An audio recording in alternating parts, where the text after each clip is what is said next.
The last thing you want to hear when you need your auto insurance most is a robot with countless irrelevant menu options. Which is why with USAA Auto Insurance, you'll get great service that is easy and reliable, all at the touch of a button.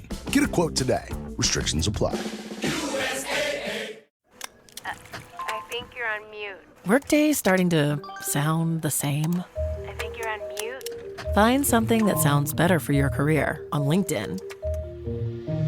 With LinkedIn Job Collections, you can browse curated collections by relevant industries and benefits, like flex PTO or hybrid workplaces, so you can find the right job for you. Get started at linkedin.com/jobs. Finding where you fit. LinkedIn knows how. You're the perfect blend of elegance and style, and your ride should be no different. The 2024 Hyundai Sonata Hybrid meets all your needs, from business to brunch and everywhere in between. With head-turning details like a sleek front end, plus stylish interior, and an available 12.3-inch digital instrument cluster and seamless tech integration. Okay, Hyundai. Visit HyundaiUSA.com to learn more about the new 2024 Hyundai Sonata Hybrid. This episode is brought to you by Walmart. New beauty is in bloom at Walmart, and it's all about springtime radiance. From Drybar, Tula Skincare, and hundreds more available online, Walmart has the premium brands you want and this season's on-trend products for flawless, glossy hair and hydrated skin. Big name beauty brands? Check. The things you love? Check. Find trending spring beauty and all you need to look and feel gorgeous at Walmart, on app and online.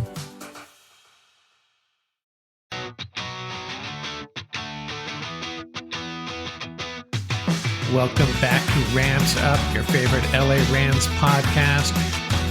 We are part of the Fans First Sports Network, and you can follow us on YouTube at youtube.com/@RamsUpPodcast. I'm your host, Mark. I'll be joined often by my football guru, Ian, along with a bunch of other friends of the show on occasion. Let's get to it. Hey, what's going on, Ram fans? April 15th, Rams Up update, a day closer to Christmas Day, otherwise known as Draft Day to us Rams fans, a first-round pick once again. Getting excited. Can't wait to see how this plays out. Rams going to trade up? Probably not. Stand pat? Possibly. Trade back? Very possible. Bordering on likely at this point if they can find a trading partner. Hey, we have some more draft content coming up too. Ian has been going position by position, as has Scott Richmond, and we'll have more of that between now and draft day, as well as some more mock drafts. Today, just going to get through some news and notes, get caught up on a few things, and hey, it's episode 707 on the podcast, and 100 or 200 episodes ago, I talked about Bob Waterfield, and I'm not going to do that again. Hollywood Bob Waterfield, he was quite the star in LA back in the day, along with Norm Van Brocklin, Elroy Crazy Legs Hirsch, Tom Fears, all those guys. And I was looking for another number 7, and after Bob Waterfield, there weren't any, and for good reason. His numbers retired. And before him, Ed Goddard and Henry Matos in 1937, Joel Hitt and Kelly Moan in 1939, and Ken Heineman in 1940. And they may have all been splendid football players, but I guess we're going to have to put the number 7 to rest on this podcast as well. Not going to go there anymore. Maybe we'll revisit Bob Waterfield another day and talk about him some more. But number 7 for the Los Angeles Rams is pretty much Bob. Hey, and let's go over Gennaro Felice's Mock 2.0. He's an NFL.com writer. I like to bounce around and see what other mock drafts, what's happening in other mock drafts. And players of note, Jelon Walker, number 8 to the Cowboys. I thought that was interesting given Micah Parsons is still there. Jahdae Barron, number 12 to the Panthers. And Josh Simmons, 13th to the Dolphins.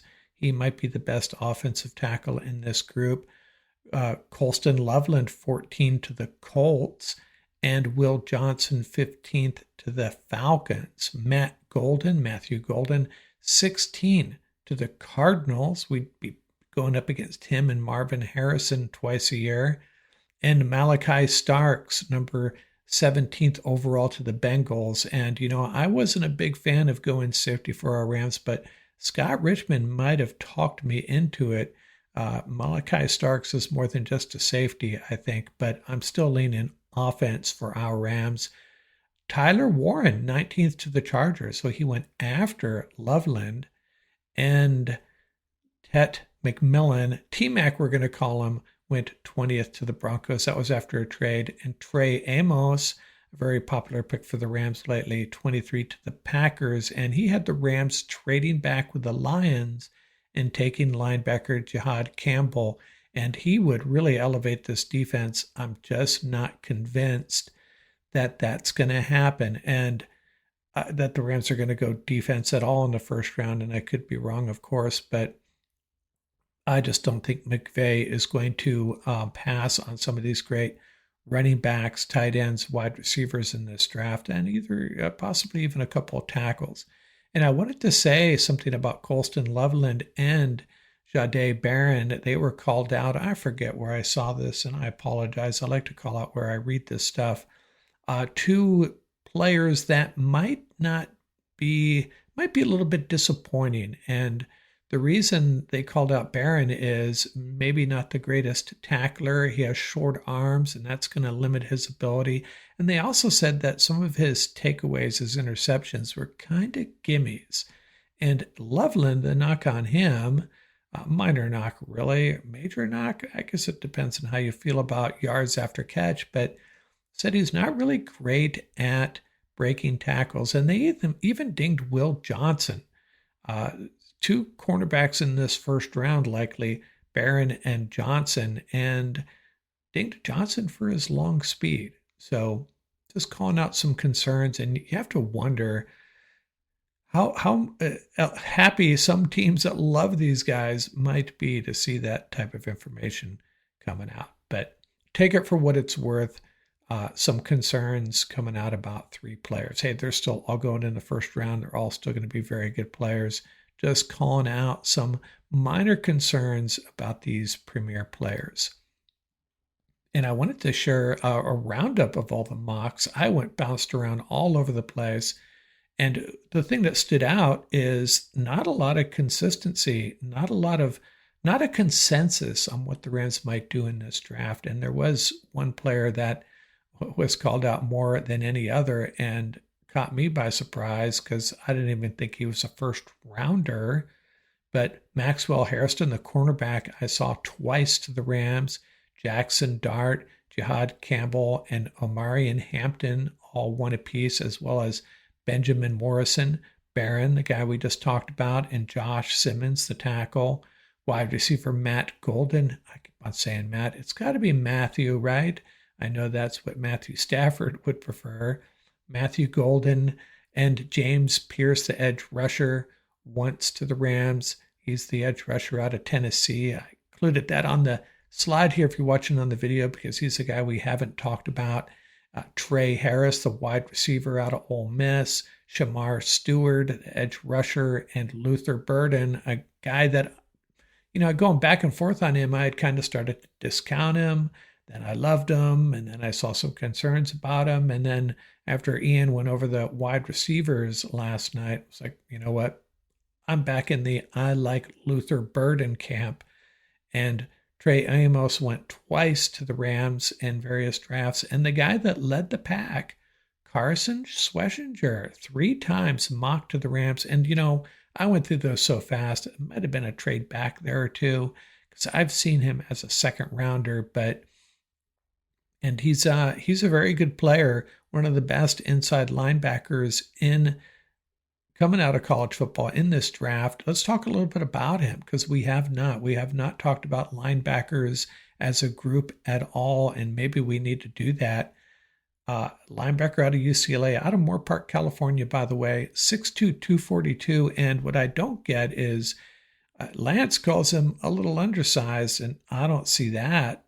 First team All-American, led the FBS with 90 solo tackles, Lance called him a human bloodhound, rare instincts, knows how to weave his way through blocks, knows how to read offenses and blocking schemes, really quick. But the one thing on him, and the one thing I'd love to see the Rams draft, is a guy with, sideline to sideline chase speed. And that is one minor shortcoming of the linebacker out of UCLA. But if the Rams could find their way into the second round, and you know what, there are so many players in this draft that are going to settle into the second round. And if the Rams could move back and pick up a late second round pick and add another third round pick, I'd be all over that, and maybe land a guy like Schlesinger. What do we have next? Ram fans have been banging on Troy Reeder, the signing of Troy Reeder, a potential new returning starting inside linebacker. And I don't go there. I know he has shortcomings, but I'm not one to throw shade on current Rams. I really hate to do it. But some Ram fans apparently were. And then Brett Stutter of Ramblin' Fan called out an exchange. Eric Weddle, Super Bowl champion Los Angeles Ram, stepped up on X in Troy's defense. He's a baller, he said. Many reasons why you stick around in the league on and off the field. And Kyle Van Noy, a linebacker, a very respected linebacker, responded and said, facts, he doesn't get that Reeder is a dog. He's a pro's pro. When he's called upon, he gets the job done. He makes plays every chance he gets. Don't make him like him no more.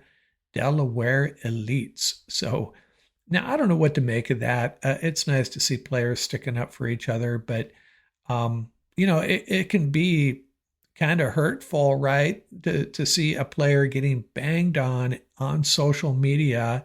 And that's why I try to avoid doing it. I know these guys are professionals. They can take it, I suppose. But at the same time, it's nice to see NFL former teammates and NFL peers stepping up. And, something to be said for Troy Reeder. He is what he is. He wore the green dot. He does understand the game. Probably going to end up coaching somewhere. But let's give the guy a chance. I think the Rams brought him back as insurance. See how this draft goes. Trying to give themselves flexibility on during the draft, and Reeder does that a little bit, right? They got three linebackers that they can sort of kind of count on. Omar Spates for sure, Nate Landman, and now Troy Reeder, and there's a couple other guys, Tony Fields, guys that can step in and maybe help out a little bit. I apologize if I'm forgetting any players, but I don't think it can hurt to bring on Troy Reeder is what I'm saying. And if he ends up getting 20, 30 snaps for a game for us, it's not the end of the world.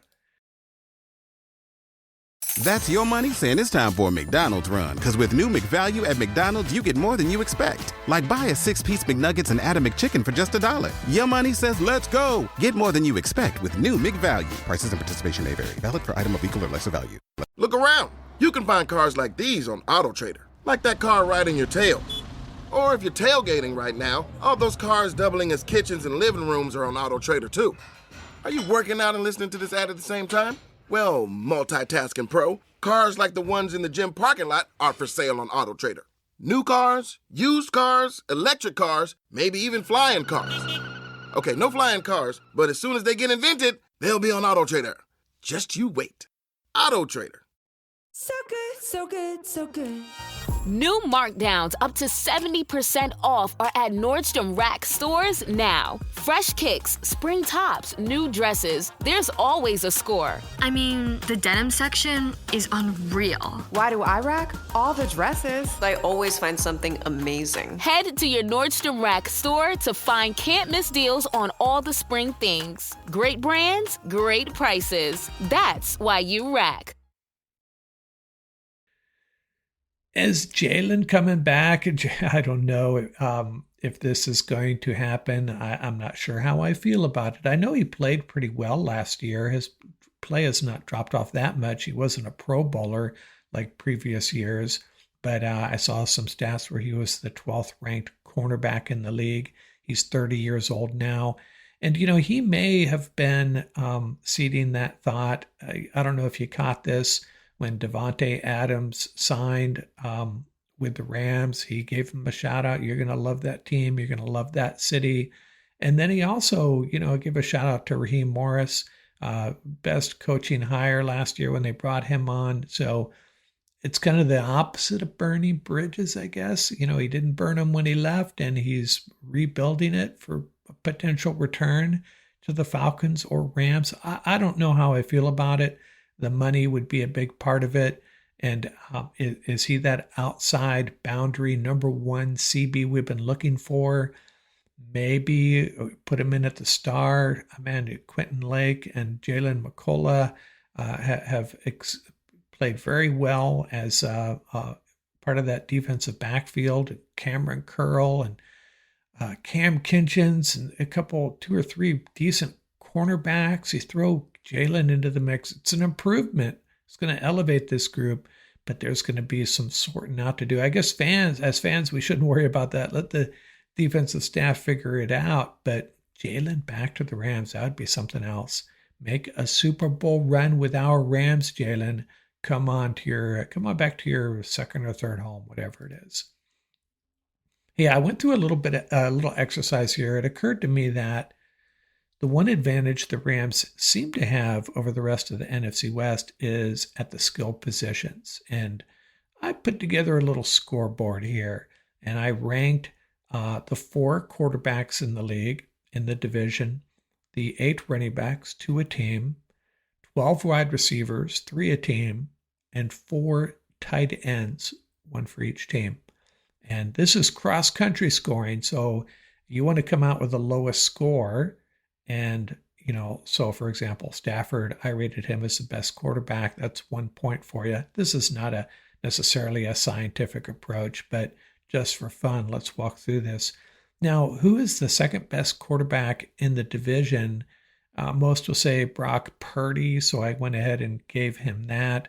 Darnold and Murray. You can make an argument for Darnold over Purdy, and you can make an argument for Murray over Darnold, but I went Darnold 3 and Murray 4 based on last year. Maybe that's not fair to Murray, but Murray just seems to disappoint over and over again, and then there's times where he's just looks so incredible.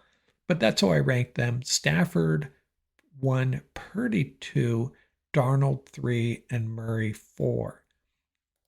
Now let's look at the running backs. Now I went ahead and gave McCaffrey the number 1 slot, and I tried to be generous because, what is the likelihood he's going to make it through the season? I'm not so sure. I gave Kyron the number 2 spot. I think that's an easy call. Kenneth Walker the number 3 spot.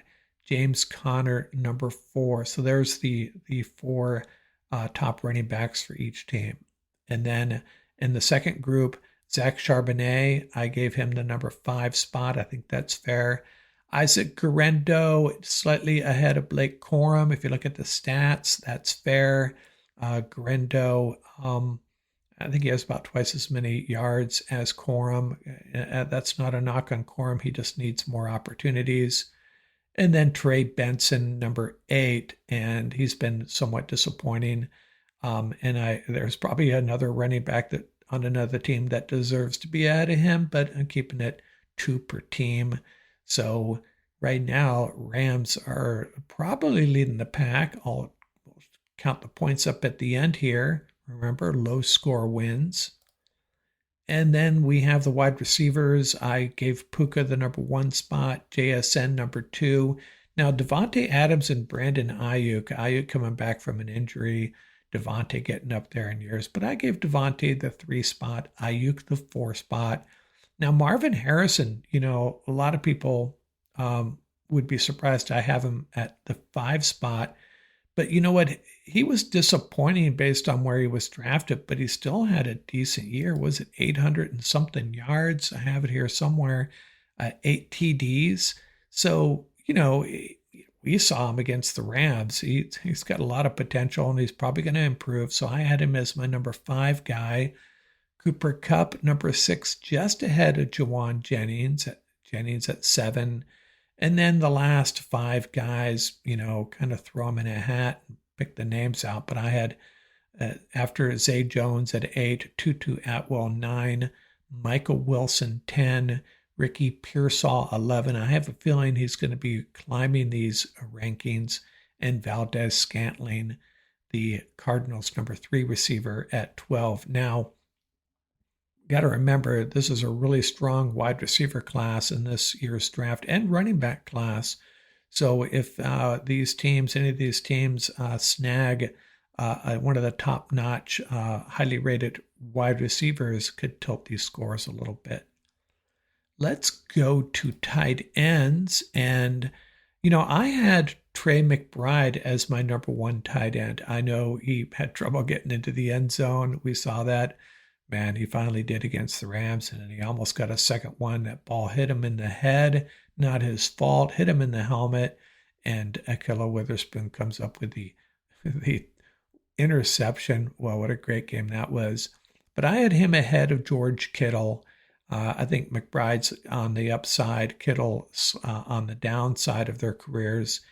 No knock on Kittle. I love that guy. It's might be my favorite 49er of all time, and it pains me to even use those 2 words, favorite and 49er, in the same sentence. But how can you not like George Kittle? But I think if you were to ask anyone in the know who you got next season, who would you want as your tight end, I think most would take McBride ahead of Kittle. I had Higbee at the number 3 spot and Fant at number 4. I think that's fair. Could you flip those? I suppose. Tyler coming back from the injury. Looked pretty decent at the end of the season, though. And Fant, a decent tight end, though. Pretty good group overall here. And the scoring, remember, low score wins. I had the Rams coming in at 26 points, the 49ers at 33, the Seahawks at 35, and the Cardinals 40. Now, it's not all about the skill positions, but that's what we're talking about here today. And I've been thinking about this for a while. Skill position-wise, Rams are in really good shape against their divisional opponents. And that could change, really quickly. But that's how I see it right now. And the 49ers, without Cooper Kupp, they'd be in big trouble losing Metcalf and Lockett. So hopefully, for the Seahawks point of view anyways, hopefully Kupp is healthy and can bounce back a little bit, or they could be in trouble. But that's my tally. Rams clearly have the best skill position group in the NFC West. Trenches are important. Defense is important too. Maybe we'll talk about that another day. But that's all for now. We'll be back really soon. Hopefully Ian will have his tight end assessment coming up. Scott Richmond's probably going to join us one more time with a position evaluation. I'd like to get into the linebackers, really. And mock drafts galore between now and next Thursday out here from Rams Up.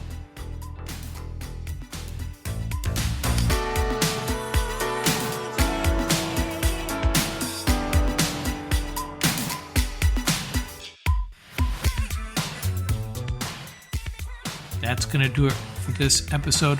Remember, you can reach us at ramsuppodcast@gmail.com. And don't forget about our YouTube channel. Till next time, keep the horns up, stay safe, and have fun out there.